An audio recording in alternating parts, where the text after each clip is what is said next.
WF House presents an unabridged recording of The Gathering Storm by Lynne McEwan, narrated by Ness.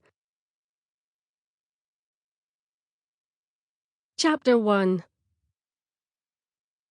As the taxi crossed Blackfriars Bridge, Detective Inspector Shona Oliver gazed out of the window at the Thames and the view she knew so well. A little way upriver, the low wooden structure of Tower RNLI station, where she'd begun as a lifeboat volunteer, perched like a seabird's nest above the broiling brown water of a high tide. Beyond, the City of London's towers and spires pierced the thin mist, a glittering cliff face of steel and glass, pristine and dazzling in the rising sun. Her husband, Rob, in the seat beside her, smiled and squeezed her hand. "He'll be fine," he said, seeing the small crease of concern between her eyebrows. "I don't know how you can be so calm," she said, exasperated. For nearly 20 years as a beat cop with the City of London Police, then as a detective among its boardrooms, powerhouses and institutions, Shona had worked to keep her country's capital safe. Now she was returning not as a member of an illustrious police force that could trace its roots back 2 millennia to Roman Londinium's city watch, but as the wife of the accused.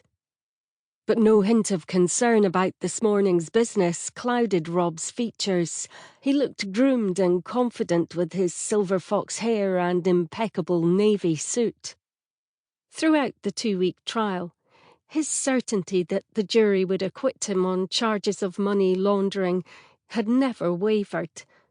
After 18 years of a marriage with many ups and downs, Shona regarded his perpetual self-confidence with an intense mixture of irritation and admiration.